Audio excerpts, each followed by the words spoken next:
Olá, minha gente, saudação está com todos aqui hoje, em nome de Jesus.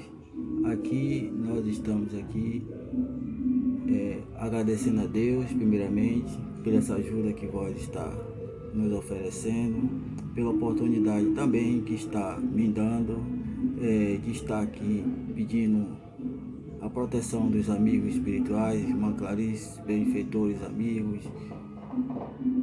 por esses dias que nós estamos passando, comemorando essa data festiva do São João. Mesmo assim, estamos aqui juntos, unidos, fortalecidos, para nós podermos aqui estar nos lembrando de tudo aquilo que Ele está nos oferecendo, inclusive pedindo aqui a proteção para o nosso amigo Nilton César, que vai ministrar essa atividade falando das leis divinas. E é aqui nesse momento que vamos orar a prece que nosso Pai nos ensinou para todos os momentos.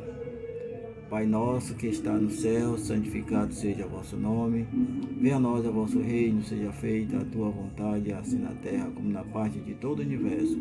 O pão nosso de cada dia nos dai hoje. Perdoai as nossas ofensas, assim como nós perdoamos aqueles que nos têm ofendido. Não te deixeis cair em novas tentações, e livra-nos, Pai, de todo mal.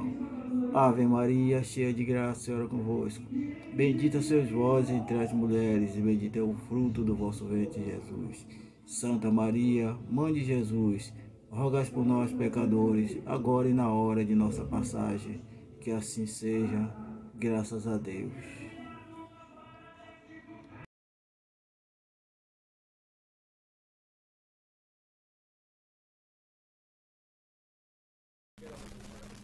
Nosso companheiro Antônio, por esse momento dessa oração.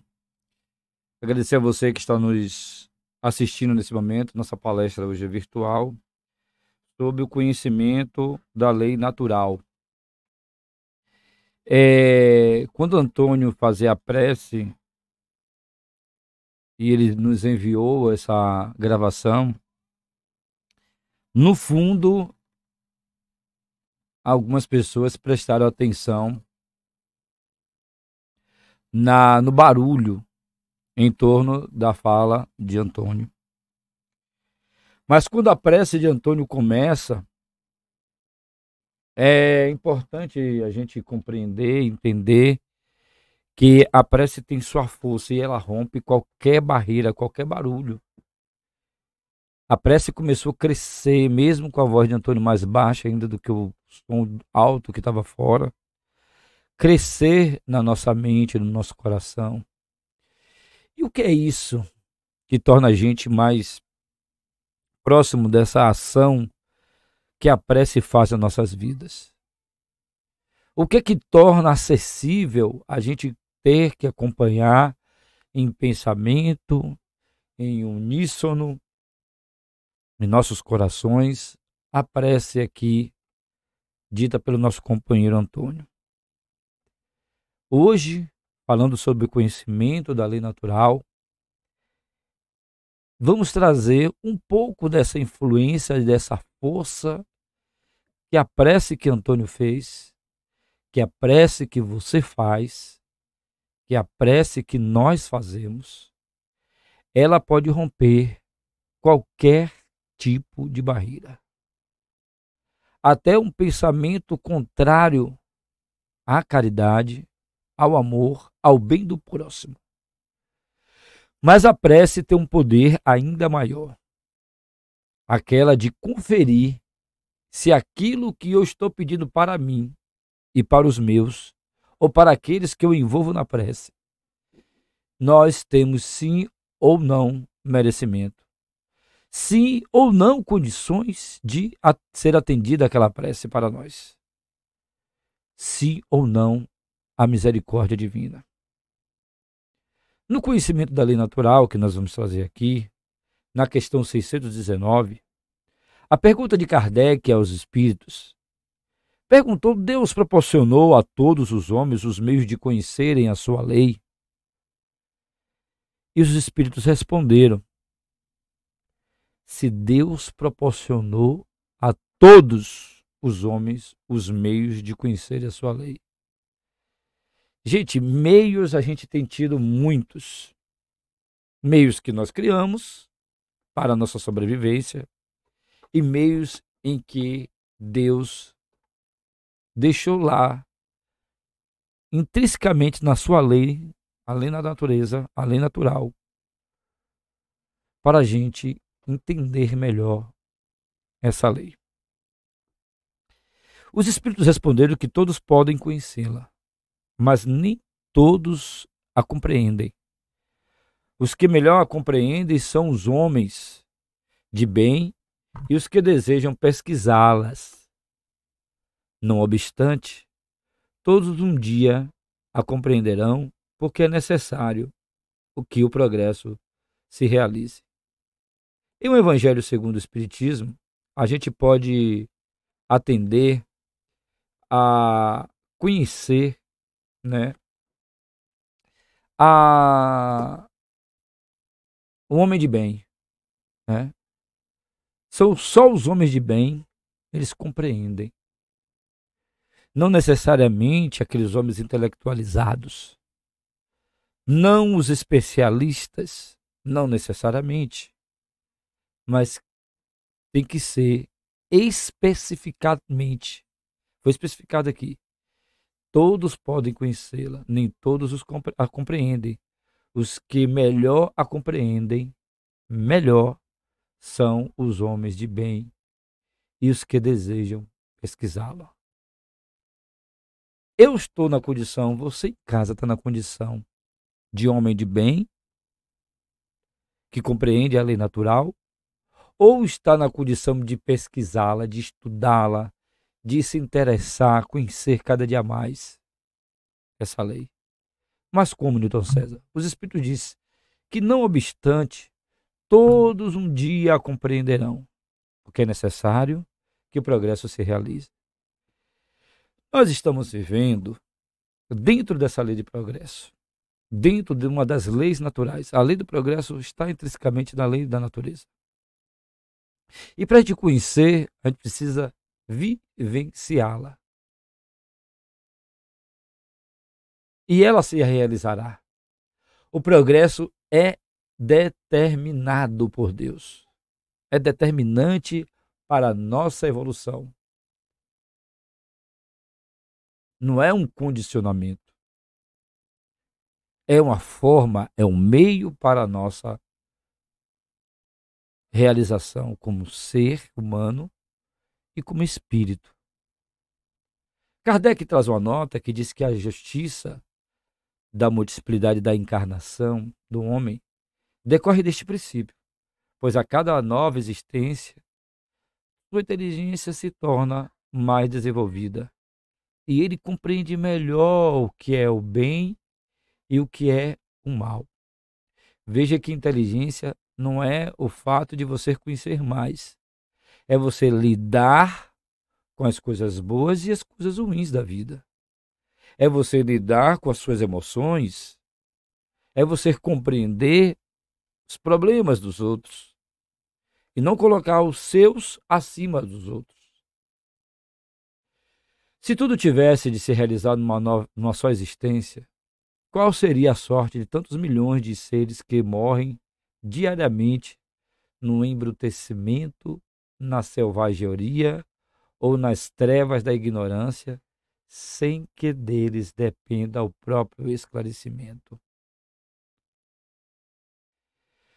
Olha, a gente não precisa ser esclarecido e ao mesmo tempo ser selvagem, viver nas trevas e no embrutecimento. Muitas vezes, até a soberba do esclarecimento, do conhecimento mais do que os outros, faz com que a gente se atrapalhe e dificulte essa lei do progresso, esse conhecimento dessa lei natural. E isso acontece com milhões de seres, porque colocaram os seus problemas acima das dos outros. Colocaram os seus problemas só nessa existência e desencarnaram. Aliás, morreram. E estão até hoje sem poder desencilhar dos seus problemas de uma existência anterior. Por isso, na questão 620, pergunta Kardec numa forma até de um tom de esclarecer mais ainda. A alma, antes de sua união com o corpo, compreende melhor a lei de Deus do que após a encarnação? Então, antes mesmo de a gente reencarnar, a gente já conhece, antes dessa união, né, do espírito, da alma com o corpo, a gente já compreende melhor a lei de Deus. Ela compreende segundo o grau de perfeição a que tenha chegado a conservar a sua lembrança intuitiva após a união com o corpo. Mas os maus instintos dos homens frequentemente fazem que ela esqueça. Então a gente chega aqui na Terra, achamos que estamos numa colônia de férias. Achamos aqui na Terra que devemos nos esbaldar e esquecemos a nossa responsabilidade. E por onde a gente esquece? Através de não atender a nossa intuição. Ela vem na hora da união do corpo e da alma. Ela vem contida ali. Portanto, eu já passei por isso. Eu não quero viver isso. Eu não sei por que eu estou passando, sentindo dificuldade de ir ali, porque alguma coisa não me deixa chegar até lá. Isso são intuições, hoje muito chamado de insights, né? Que vem até nós. E a gente passa, de alguma forma, a não entender que essas intuições são importantes para ser ou não seguidas ou compreendidas. Por que eu estou passando por isso? Da onde eu vim, o que eu estou fazendo aqui, para onde eu vou. Essa é a proposta. E aí, a gente busca, como já foi no passado, na tentativa de buscar encontrar a alma que tem toda essa intuição, que traz essa bagagem, esse cabedal de experiência, como eu trouxe com o Chico, que teve até o 4º ano da sua série, né? Divaldo, professor de escola primária, e que tem uma bagagem de conhecimento de física quântica, de partícula subatômica, de tantas ciências que esses caras não tiveram acesso, né? Essas pessoas, esses, né, seres maravilhosos que conviveram conosco na Terra, como a irmã Dulce, e que traz na sua essência essa intuição de atender a um sentido, a caridade, o bem. E onde está na alma essa intuição, essa dita lei de Deus? Onde ela está ali escrita? Só na intuição? Só nas lembranças momentâneas de uma encarnação anterior? Não. Ela está de tal forma abrangente na nossa vida que os Espíritos dizem uma só palavra. Onde está a lei de Deus escrita? Na consciência. É a célebre questão 621 de O Livro dos Espíritos. Nós estamos com a lei de Deus escrita na consciência. Podem-se queimar todos os livros espíritas, mas não pode queimar os espíritos. Foi uma das primeiras mensagens que eu vi na minha vida. Pode-se queimar todos os livros espíritas. Perdoe-me. Então, meus amigos, a consciência é a nossa sala de estar, a nossa sala de visita e o nosso dormitório. É lá que devemos estar sempre nos caminhando, visitando, observando os detalhes, os locais, como uma dona de casa, antes de dormir, que vai colocar, está todo mundo dormindo, mas ela vai colocar os talheres na gaveta, os pratos no armário, as roupas que estavam sem dobrar no guarda-roupa. ela vai começar a arrumar aquilo ali. Então a gente precisa arrumar as coisas da nossa consciência. E ali, arrumando, nós vamos penetrando ao conhecimento dessa lei natural. E aí, na pergunta 621A, Kardec pergunta aos espíritos, desde que o homem traz na consciência, né, a lei de Deus, que necessidade tem de que ele lhe revelem? Ele a tinha esquecido e desprezado. Deus quis que ela lhe fosse lembrada. Às vezes a gente não despreza o nosso guarda-roupa desarrumado, a nossa gaveta de objetos desorganizada. Nós esquecemos na nossa consciência os seus ensinamentos, os ensinamentos de Deus. Porque em todas as existências vivemos experiências importantes para o nosso crescimento moral e espiritual. E que está ali na natureza. E que a gente vai ter contato, que a gente terá contato nessa existência e nas existências que virão. Então, portanto, meus amigos, ele a tinha esquecido e desprezado as leis de Deus, e Deus quis que ela lhe fosse lembrada. Através de quê? Da intuição. Na consciência onde está gravada e escrita a lei. E na 622, a pergunta é que Deus outorgou a alguns homens a missão de revelar a sua lei.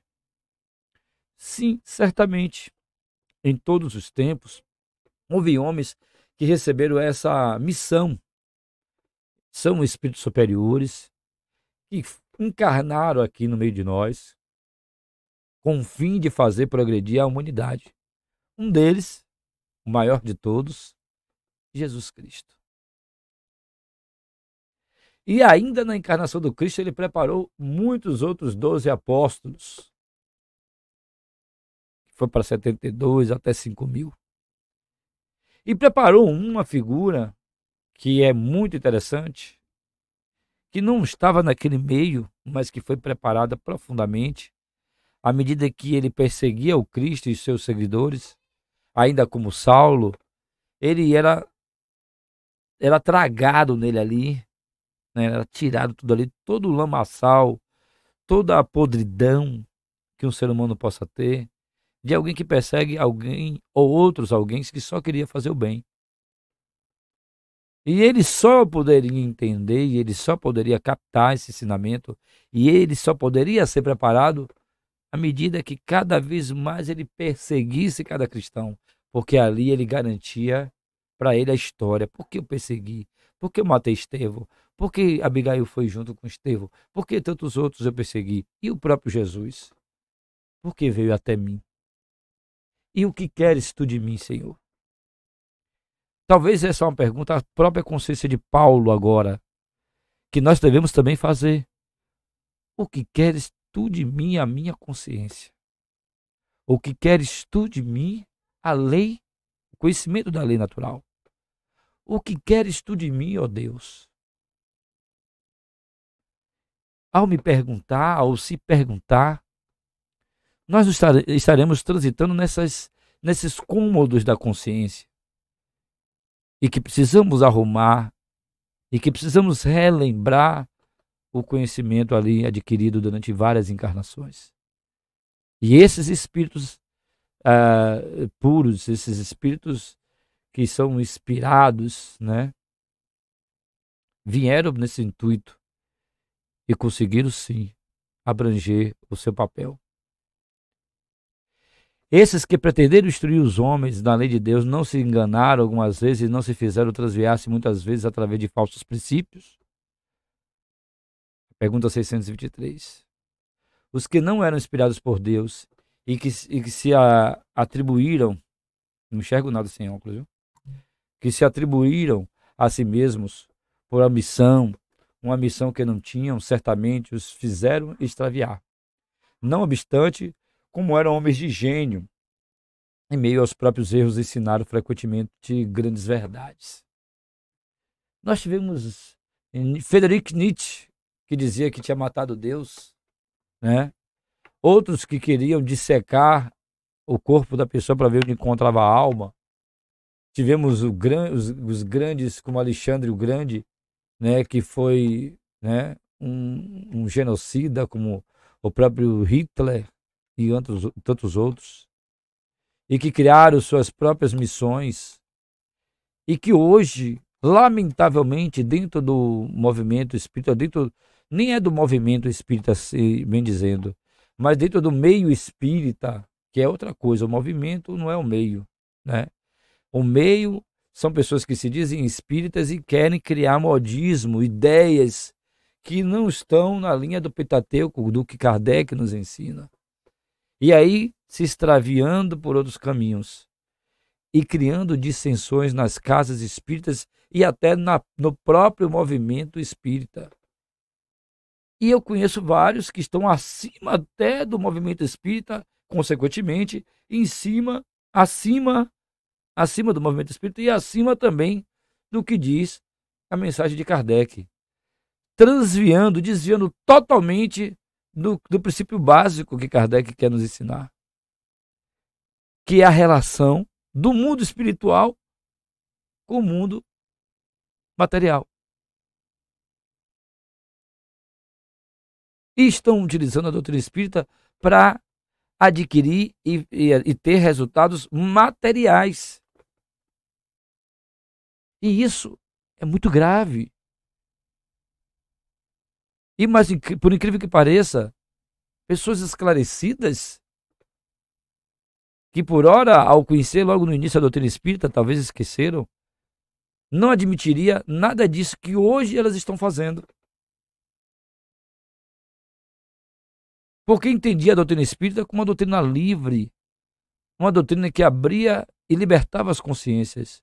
E hoje, essas consciências se aprisionaram em ensinamentos que aparentemente dizem ser espíritas, mas não são. E isso tem acontecido. E aí na questão 624, a gente busca uma característica do verdadeiro profeta. Através da pergunta de Kardec, qual é o caráter do verdadeiro profeta? O verdadeiro profeta, ele é um homem de bem. Ele é inspirado por Deus.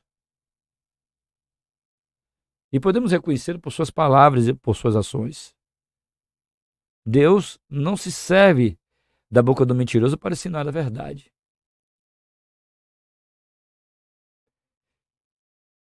A gente pode se aprofundar mais nisso? Ou já está claro do que estamos falando aqui? Na questão 625, qual é o tipo mais perfeito que Deus ofereceu a um homem para lhe servir de guia e modelo? Agora a gente vai conhecer quem seguiu de verdade a lei natural. Quem deixou que o curso da sua vida e das coisas que aconteceram na sua vida fosse por Deus ali direcionados. Portanto, meus amigos, quando mesmo no momento de agonia, mesmo no momento de muita dor, de decepção, onde os melhores amigos se afastaram dele, ele disse a mim: Senhor, afasta de mim esse cálice. O tipo mais perfeito é Jesus, que disse aos seus espíritos. E foi ele o mais desprezado, espancado, falseado. E tornou para a gente um homem que dividiu o tempo, antes e depois. O homem, como ser social, cumprindo todos os seus deveres, sem derrogar a lei, nem dos homens, nem a de Moisés.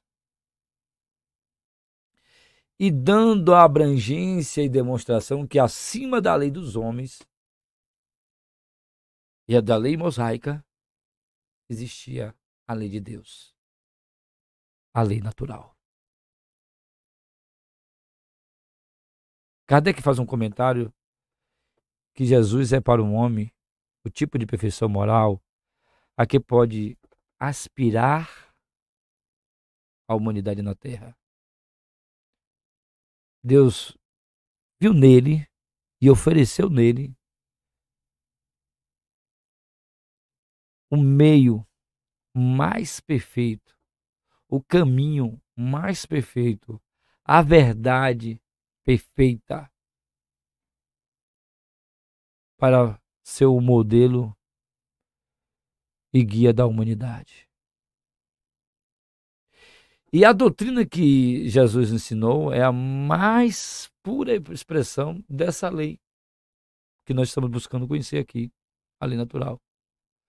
Porque ele estava animado do Espírito Divino e foi o ser mais puro que apareceu no planeta Terra. Se alguns dos que pretenderam instruir os homens na lei de Deus, algumas vezes se desviaram para falsos princípios, foi por se deixarem dominar por sentimentos demasiados, terrenos e por terem confundido as leis que regem as condições da vida da alma com as que regem a vida do corpo. Muitos deles apresentaram como leis divinas, porque eram apenas leis humanas, instruídas para servir as paixões e dominar os homens. Imagine você conhecer tudo de doutrina espírita e dominar pessoas com o conhecimento que você tem. Imagine você conhecer tudo do magnetismo e tentar dominar pessoas que vivem abaixo de você. Às vezes a pessoa por lá de cá não quer conhecer, por preguiça, ou por ter incapacidade de conhecer. Engano. Em algum tempo, em algum momento, você vai conhecer. Mas não se julgue incapaz, nem menor e nem melhor do que ninguém. As leis divinas e naturais só foram reveladas aos homens por Jesus. E antes dele só foram conhecidas por intuição. Os Espíritos insistem, não dissemos que elas estão escritas por toda parte? Todos os homens que meditaram sobre a sabedoria, puderam compreendê-las e ensiná-la desde os séculos mais distantes. Os seus ensinamentos, mesmo incompletos, eles prepararam o terreno para receber a semente. Estão das leis divinas escritas no livro da natureza, na consciência. O homem pôde conhecê-las sempre que desejou procurá-las. Eis porque os seus princípios foram proclamados em todos os tempos pelos homens de bem. Mais uma vez, o homem de bem é conclamado aqui. E também porque encontramos os seus elementos na doutrina moral de todos os povos saídos da barbárie, mas incompletos ou alterados pela ignorância e superstição. Vivemos 1500 anos de ignorância e de superstição com a questão da Bíblia. Tem gente que diz que deve seguir o pé da letra, mas não segue uma letra sequer da Bíblia. Tem gente que conhece a Bíblia, todos os versículos e capítulos da Bíblia, mas nada ainda foi internalizado em seu espírito. Segue pela aparência. É como também na doutrina espírita. A gente sabe que a gente tem nuvens de testemunho de espíritos aqui em torno da gente. A gente, médios, trabalhadores, frequentadores, que muitas vezes vai impulsionado pela obsessão, percebe a presença do espírito e diz assim: eu quero que esse espírito saia de perto de mim. Sai um, chega outro, porque aqui nos espaços vazios são povoados de espíritos. Existe um povoamento de espíritos.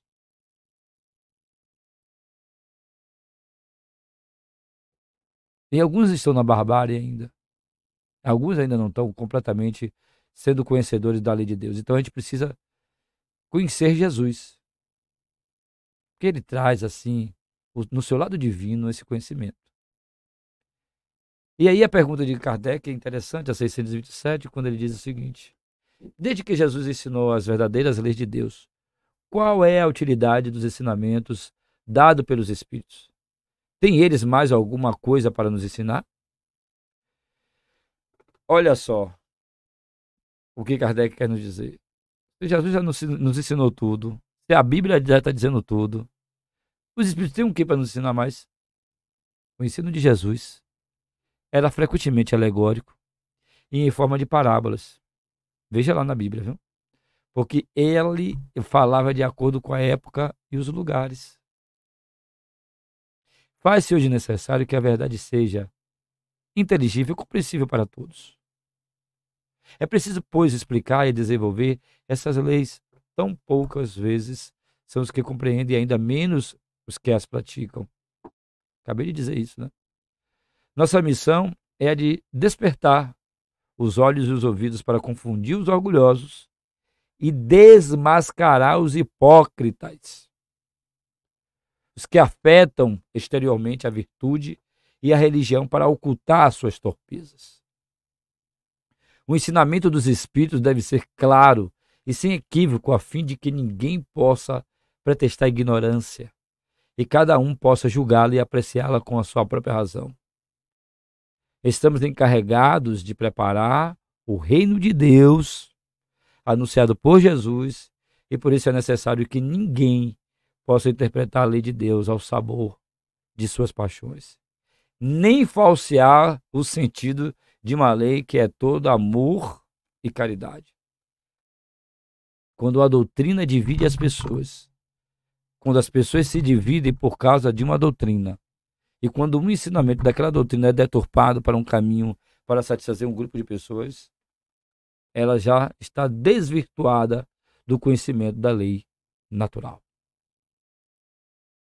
E aí Kardec pergunta por que a verdade não esteve sempre ao alcance de todos? É necessário que cada coisa venha ao seu tempo. A resposta dos Espíritos. A verdade é como a luz. É preciso que nos habituemos a ela pouco a pouco, pois de outra maneira nos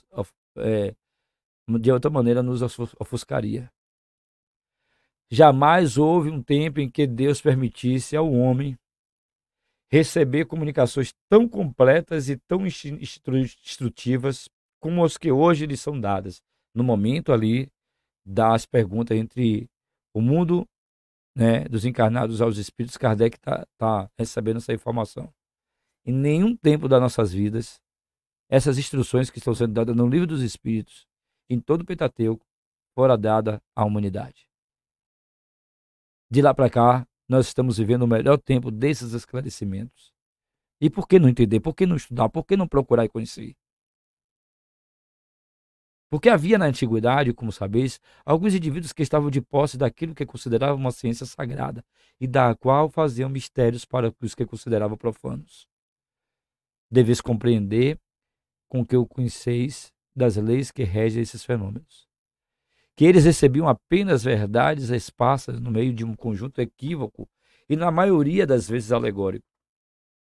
Não há, entretanto, para um homem de estudo, nenhum antigo sistema filosófico, nenhuma tradição, nenhuma religião a negligenciar, porque todos encerramos germes de grandes verdades que, embora pareçam contraditórias entre si, espalhadas que se acham entre acessórios sem fundamento, são hoje muito fáceis de coordenar graças às chaves que vos dá o Espiritismo, de uma infinidade de coisas que até aqui pareciam sem razão, e cuja realidade vos é agora demonstrada de maneira irrecusável.